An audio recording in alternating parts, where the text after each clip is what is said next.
This is the Real Estate Investing Abundance Podcast. I'm your host, Dr. Allen. I know you're excited to get into today's show, but I have a very exciting announcement to share with you before moving to the show. We've just launched a complimentary and comprehensive webinar that, among other things, shows you how to legally use passive real estate investing to reduce your taxes, recession-proof your nest egg, and take the sting out of inflation. If you are curious to learn more, go to stevetucker.com/webinar.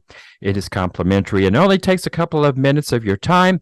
Once again, that is stevetucker.com/webinar. I'll see you in the webinar. Enjoy today's show.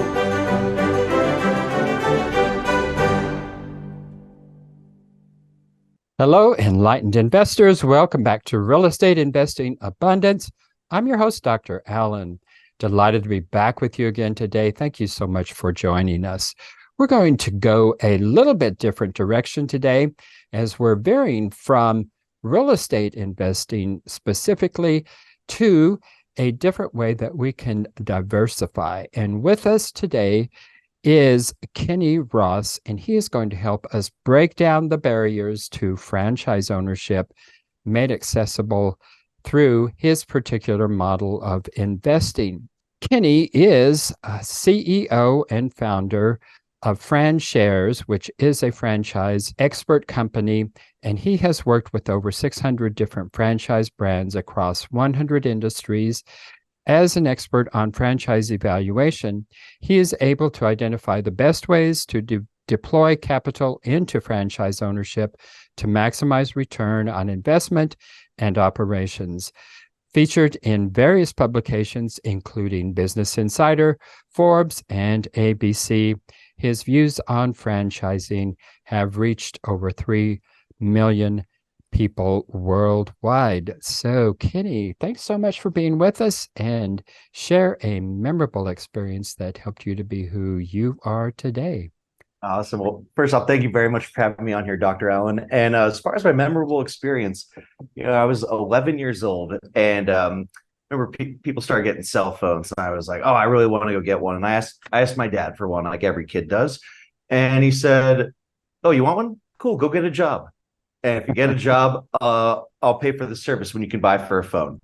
So I started bussing tables at 11 years old for $5 an hour under the table, and worked my butt off, and eventually bought a nicer phone than he had. And that was the first thing I ever bought. The second thing I ever bought was this watch I still wear to this day, and I've had to link up like 4 times for it. It's my reminder of a hard-earned dollar, and I've been working ever since. So I'd say that's a pretty memorable experience for me. I'm impressed that they had cell phones when you were 11 years old. Yeah. They were just starting to get to other people. They certainly didn't have them when I was 11 years old. Well, Kenny, we're really glad you're with us. And so first of all, just tell us, what is Fran Shares? Yeah. So Fran Shares is the first platform where an investor can invest into a diversified portfolio of franchises for as little as $500. So this way you can really get into an asset class that was really not available to you at the time, but you still see them everywhere around you. And they have franchises in every industry known to man. So we thought it was long overdue, and people are looking for investments that, they understand, can provide that passive income stream, have equity growth, and also just make sense. Yeah, and I suspect they make more sense to a lot of us, particularly those of us who are in real estate. They make much more sense probably than investing in the stock market. Well, you told us a little bit about your background at 11 years old, but give us some background in terms of your entrepreneurial experiences. Yeah. So, I graduated from San Diego State, and I was very high on the finance track. And I got into the world of investment advising over at Merrill Lynch. And, I didn't really like the wirehouse life, and I wanted to see what else was out there. And I got introduced to, as a family friend, and he was the CEO of a company that coaches CEOs. And so I thought, great person to talk to for that next step in life. And he threw me a curveball when I talked to him. He said, what do you know about franchising? And I was like, oof, like McDonald's, Subway, Taco Bell. And I find out that his company's a franchise. So I find out, okay, there's franchises for coaching CEOs. What else is franchise? And since then, I found out they franchise every industry from, selling homes to waste management, custom tailored suits, hair care, automotive, fitness, pretty much every industry's franchise. You just might not know they're a franchise. You expect that's only big golden arches. And so I got into the world on the franchise brokerage side, which is kind of like being like a realtor or an investment advisor for helping someone buy a franchise. They're curious about that type of ownership. So I'd educate them on franchising, recommend them specific brands based on their budget, their skill set, and their goals. And then I'd coach them through the research and purchase process. And so I started off with in the world's largest brokerage company called Fran, and they had 150 offices worldwide. And eventually started off in business development, eventually took over most of LA County, decided to go off and start my own brokerage. I ran for the last 5 years. And I had this idea gnawing at the back of my head that most people don't have 6 or 7 figures of cash laying around, or they don't want to leave their full-time job, or they don't have the right skill set. And so it was, why can't you invest in franchises like you can shares of stocks? And so, I'd built a pretty good brokerage over the years. I was kind of sitting on this idea for a while, and then pandemic hit, and I read an article, people were gambling on the stock market because sports weren't on. And so that was kind of my kick in the head moment to shut down the brokerage and go get franchise going. And it was about 2 or 3 years ago, and here we are today. Well, fascinating indeed. So tell us, a little bit more about how this actually is able to work. You said you can invest with as low as $500. Are these through syndications? Are they through JVs? Are they just LLCs? How are you setting up these operations? So how it's possible is a legal thing called the Jobs Act that got enacted back in 2012. And basically, because in the past, you could crowdfund through companies like Kickstarter, but you weren't able to crowdfund for equity in a company. And the Jobs Act allowed you to start doing so. And people started being able to apply this towards investing. And so you could crowdfund into an entity that was, for instance, buying real estate. So you might be familiar with Fundrise. They were the first in the space, and they really started doing crowdfunding for commercial real estate. And as the market really matured for it, we were able to start applying it to franchises. And so we crowdfund from different investors, and we really put it into more like a JV. And so depending on the type of offering that we have out there, it could be investing into new locations, existing locations, into actual franchise brands. And so everyone's able to gain a little bit of equity into this piece and get income from their performance as well as growth in the business themselves. And that's how we got there. Well, oftentimes in real estate syndication, we're talking about a specific property. Unless we're talking about a real estate investment fund, the syndication is going to be centered on one particular property. Are we talking about a similar kind of thing here when we're talking about the crowdfunding? Are you crowdfunding for a fund, or are we investing in a specific franchise? Yeah, so it's into specific locations. I don't think people would invest if they didn't really know what it was going towards. And so we show who the operators are, what the experience is, what the franchise brand is like, how long they've been in business, how many locations they have, where they are across the country. And so when you're investing, okay, I'm going into these locations, into these areas run by these people. Eventually, we'll probably get into more of like a broad-based management side of things for those that kind of want to set it and forget it and don't actually pick out their brands. But then eventually we'll get down to really specific individual ones. Like my long-term goal is, I eventually want you to be able to walk into like a Jimmy John's and scan a QR code on the counter and be able to invest in part of that location you're standing in. Wow. That would be quite a change. But a lot of things are going to blockchain and different things like that as well. Kenny, how do you go about selecting the locations for your investors? Yeah, so coming from this side of the brokerage space, we look at a couple different areas. From the top down, you want to look at what industries are well performing, have had great growth over the time. We see a lot of upside potential in the future. We then look at the specific brands. And part of a great thing with franchising is that franchising is regulated by the Federal Trade Commission. So as part of that, there's a lot of disclosure that needs to happen.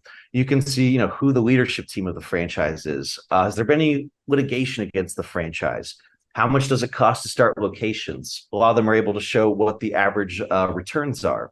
And so we go through all these different things to make sure they're both a solid financial investment now and for the future. And then we're also looking at, like, when we work with existing operators, what their past performance has been like, how has it grown, what their future plans are. So if we're investing in someone who has 3 locations, they want to go open another 5, we want to see how they're going to deploy that capital and how they'll be able to scale their business. And so we really try and look at it both from a financial investment perspective as well as like a broad franchise industry area, and then make sure that we're offering the best things on the platform for people to invest in. Well, just so we can understand this from a real estate perspective, in real estate franchises, we have the general partners who are really the managing partners and limited partners who are the passive investors in these deals. What is your role in particular in these? Are you more like a GP in conjunction with these, and then the people you bring into it are like limited partners? What's kind of the arrangement there? Yeah, it's very similar to that. So we act as a GP and we are selecting the deals, putting everything together from a legal and security standpoint, and then offering it to, broad base of investors, whether they're accredited or non-accredited, who then come in as LPs. And so they are passive. They don't have to lift a finger. Of course, we do like to prioritize investors who live in the local areas of the franchises so they can be, existing customers, tell their friends to go there too. And we give them, monthly updates on what's going on at the store, new hires, maybe fun stories that have happened there. Give them quarterly financial updates and an annual audited financial update. And so we like to show both the quantitative and the qualitative side of the business. So you're managed it really pretty much like a general partner would be managing them. So you're looking at the financials on a periodical basis. I don't know, is that a weekly basis, monthly basis? What do you look at there? Yeah, so at least monthly, but generally most franchises are plugged in, and you're able to see what the store performance is every day, like how much did you sell, and so because they have to report this to the franchisors, and so we can just get it reported to us as well. And so, we really want to know everything that's going on as much as possible without being overbearing on the operators there. So taking this comparison a little bit further, so it sounds to me like you're operating as the general partner, and I guess the franchisee themselves is kind of like a property manager. Is that kind of a good correlation that's a there? great comparison. Yeah. Okay.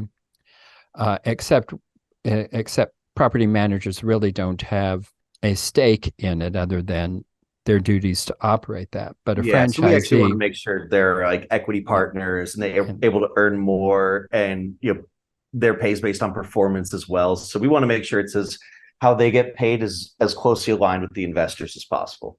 okay, so they are actually equity partners. So I guess they would kind of be as general partners as well as being property managers there. Yeah, it's a bit of a hybrid there.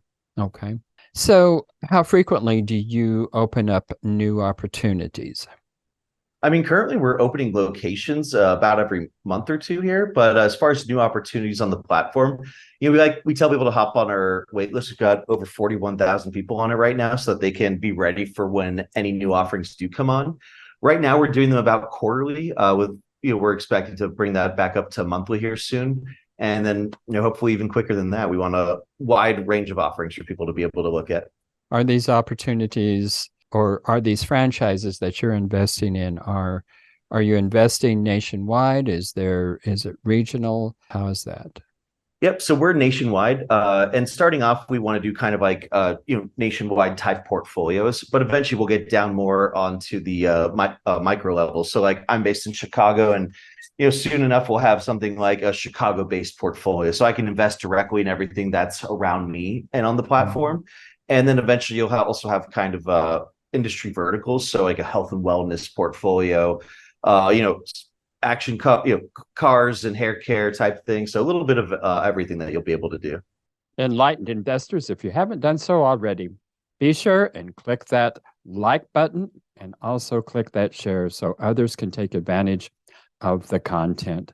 And finally, be sure to subscribe so you don't miss a single one of our upcoming episodes.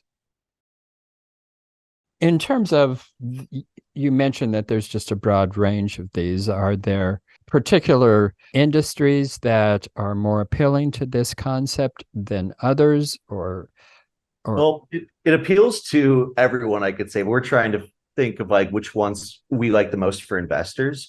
So, you'll get some things like the big name food franchise, but honestly, I also really love service-based ones. So when you think about like the hair care and the automotive and fitnesses of the world, there typically isn't a lot of inventory, and you have more professional employees that are going to stay around for longer. So you'll have a less turnover there. And so we try and find things like that. We the less inventory, less employees possible is better for us. But really, franchising covers hundreds of different industries. So we don't really want to exclude anything because there's an investment for everyone out there. in terms of your passive investors, what would you recommend them in terms of they're going to, I mean, they need to do some investigation into what they are investing in. What Mhm. are some tips that you would have for them? How, I mean, we have ways and means for our passive investors to look through the various different organizational documents and subscriptions and so on and so forth, and we guide them through those processes. So how do you guide your investors through this process of evaluating the various different investments that they are considering? Yeah, so we're big on education first. But I mean, as you should be with any investment, but especially when it's a new type of investment for you. And so, we put together a lot of educational materials for the entire life of the educational journey. So, like starting off, we recommend, hey, download an ebook or white paper that shows everything about franchise investing as a whole. And so you learn about the industry, how just a franchise investment works in general. And then when you do decide, like, hey, this is interesting, I want to take a look at a specific offering, we do everything from breaking down like parts of the disclosure documents they have to do. We show like, hey, here's how locations typically perform. We do videos on deep dives into the deal as well as franchise as a whole. And so we want to make sure we're educating as much as possible there. Outside of that, we always recommend like, hey, go start doing the Google Investigator type of thing. If you've ever heard of the Wolf of Franchises, they're a great resource for different types of franchise education as well. Unfortunately, there isn't a ton of like central resources out there. So we're trying to really become that ourselves because, all the information's out there. Just got to really put it in the right place for everyone there. Well, sounds like some great opportunities there, certainly for interesting ways to diversify with little cash. And you can be either accredited or non-accredited. So can you tell our audience how it is they can get in touch with you? Yeah. So for one, I'm very big on LinkedIn. So if you check me on LinkedIn, it's Kenny Rose. Pretty easy to find on there. If you're on any other social platform, you can usually find myself or Fran Shares out there. And always check out our website too and hop on the wait list just so you can get, accustomed to what's franchising all about, even if it's just reading the emails over time and see if it's ever a fit for you. You said you just started this just as in 2020. So it's a pretty young industry. Are there other actors out there who are in this space, or are you pretty much the go-to person for this? Yeah, we're the go-to for this. I mean, when it comes to like alternative investing into other asset classes, you can find other ones out there like Fundrise for real estate or Masterworks for artwork, Vint for wine. There are a lot of other ones like that. We're the only ones in franchising, and that's part of why I got in this industry over 10 years ago was I saw that a lot of people do not get into it when they're younger, they get to it when they're older. And so I want to make myself a young expert on it. Well, interesting trajectory there. So it's very different than the traditional way of going into franchising. And you were a broker in conjunction with that, which a lot of people even haven't even heard of franchise brokerages. So that's unusual. But you had a meeting with someone when you were just in college or just getting out of college who put you onto that. Well, how did you come up with this idea of going from brokerage to actually opening up investment opportunities Yeah. for passive investors? So, starting off, one of the big things was like I'd already been pretty in deep with the industry, and so I'd already been seeing that there were problems there as far as like not everyone could afford it or had the time or energy to. And then, actually, Fundrise had raised their Series A of funding from investors, and so they were, raising a venture-backed round for themselves. I heard the news about it, and saw what they were doing for the commercial real estate area, and I just started tearing through this whole market that was there and like really developing. And I learned the business model and the opportunities there, and decided that like, hey, this solves a lot of things I've been trying to solve in the franchise space. And so honestly spent the next couple of years refining the business model, developing how we were going to launch and go to market with it. And then, like I said, read an article during the pandemic that people were gambling on the stock markets. That's when it was like, okay, time to go for this and get out there. Yeah. Well, in terms of kind of searching out this market of franchise investing opportunities, what do you think is the best route? You're working with all kinds of different industries. Are new franchisees, do they have better returns and higher risk? That's kind of typically the way it is with startups in the real estate industry. Is that kind of the way it is with a franchisee? A new franchisee is higher risk, but it may have higher returns, more stabilized, like McDonald's. You can count on some regular cash flow, but there's not going to be a whole lot of growth in your investment. Are we seeing the same kind of thing? You kind of hit the nail on the head there. It's very much, just put it back in your world. It's very much like if you're going to go build houses or buy them and flip them or rent them out, is that you'll be able to make a lot more if you're doing the full cycle from building to running. But then if you're looking at like the existing ones, like I said, less growth, quicker cash flow, and also you end up paying more for it. So we'll be doing both, and it's just it's different investment goals for everyone. It's kind of like if you're looking at a growth fund or an income fund. And so we try and find a balance sometimes. We also know that some people are looking for that long-term growth and others looking for kind of quicker cash flow there. Well, in terms of evaluating a new franchise startup, what's kind of your criteria?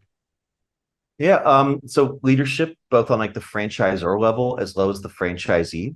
Same thing goes for financials. Like, is the company financially sound, and how has this franchisee been performing in the system? You also want to look at like, background of both of those. So has the franchisor been getting sued for, by other franchisees or anything like that? Or, is the person that's running the location of a reputable one? Do they have a history of any legal action or anything like that? They're also good for like things like geography. So where has this franchise been themselves? Where is this location going? Is this the first one in a market, or are they going into a market where there's already existing ones? And again, there's pros and cons to each. And so we look at a lot of those factors and more when it comes to this, because again, there's a lot of qualitative and quantitative sides to it. Yeah, very fascinating, very interesting. Well, let's go into our last round of questions here, the meaning of life questions, and share with us one of your most difficult setbacks, and how did you come through that, and what was your major lesson from that? Yeah. So one of the biggest ones actually came really early into Fran Shares. I had put together honestly like a landing page for a website, and I started fundraising basically on here's my idea and here's my background. And I reached out to 400 venture capital companies. I may have gotten 3 responses and 3 quick conversations of like, interesting idea. Talk to us later, maybe. And so it was kind of a kick in the face of just trying to figure, okay, where do you go from here? But I was really strong on this idea that like, I know this will work. Like, it's a very new and unusual idea. And especially it's got that F word tied to it, which in the venture world, it's not the sexiest one to them. And so I said, you know what? I'm going to go out and prove it to you. I will go find money from angel investors that believe and understand this. And in about 3 weeks, I raised almost 600,000 in investments, and then went back to all the venture companies and said, "Hey, I've already got capital. Doors start opening back up again to you." And it was still a tough journey finding the right venture company to back you. So a lot of them were the same responses, like, "Hey, this is a great idea. You're clearly the guy to do it, but I don't know anything about franchises." And they like investing in what they know. And so, I just had to keep networking and getting those referrals. And eventually I came across Chicago Ventures, who they're based where I am, and they just had 6 companies turn into billion-dollar companies like Cameo, M1 Finance, G2. And it was very fortunate. I met with the founder of the fund, and he said he was part of a group that rolled up 500 KFCs to be their largest franchisee and flipped it to private equity. So right then I was like, oh, you get this. And we ended up filling out the round, and rest is history. And so the lesson there is just don't give up. know when to pivot and know when to just keep on grinding on. Well, that's a good lesson to learn. Like Kenny Rogers said, know when to fold them Yep. and know when to walk. So, what are three good things that have happened to you in the last 24 hours? Well, it was just 4th of July, actually. So it was a lot of good things. I actually had one of my good friends from college out here visiting recently. And so, it was one of those things where I got to feel really great about just like being with a giant group of friends and just how I've like settled into this new city and reflecting on how business is going and just friends and family around. So, I mean, really just all of the 4th of July festivities and, being able to actually we got to go out and go on the lake on a boat, which was a great experience. So honestly, there are too many to list, but just it's a great holiday. So happy to be living in America. How are you putting your success as an entrepreneur to work to help to create universal well-being? Yeah. So a big part of where we're going to be taking this in the future is, kind of like the Chick-fil-A style of ownership. So most people don't know, instead of costing $1.5 million to own a Chick-fil-A like it would cost normally, it actually only costs $10,000 to be a franchisee, because they realize the best people to operate locations are people who work from within and like went through all the motions, know all the different positions. And also 10 grand to them is just as much to $1 million for someone coming off Wall Street. And so they're still financially being bought in, but also just like get to create, this entrepreneurial life they never would have had the opportunity for. So as an entrepreneur myself, I want to be able to bring that type of ownership model to every other franchise brand. So I want to create, a whole new generation of business owners. And especially like you get a lot of people who are minorities that don't have upward mobility and there's no ladder from starting minimum wage. So I want to build that ladder and be able to create new business owners and see their way from like starting minimum wage to owning their own business and owning a bunch of them in the future. Sounds wonderful. Well, imagine you've come to the end of your life, you lay on your deathbed. What do you look back on as your greatest fulfillment and sense of joy? Honestly, I gotta say, build an industry. Like I'm living my dream right now. It's something that no one has seen, and being able to build something like that is just a dream come true. And so, it's being able to employ people, being able to build relationships, being able to create business owners. Like these are all the things I'm super happy about, and I can't say can't wait for it, but that I will be able to reflect greatly on that at that time. It's wonderful to be able to go to work and experience your passion every day. So very fortunate there. So I suppose you're going to be franchising your own business, right? Probably not this one itself, but we'll be franchising a whole bunch of other ones in the future. Okay. Well, Kenny, it's been wonderful having you. Thanks for being on our show today. Thank you so much, Dr. Allen. Appreciate you having me.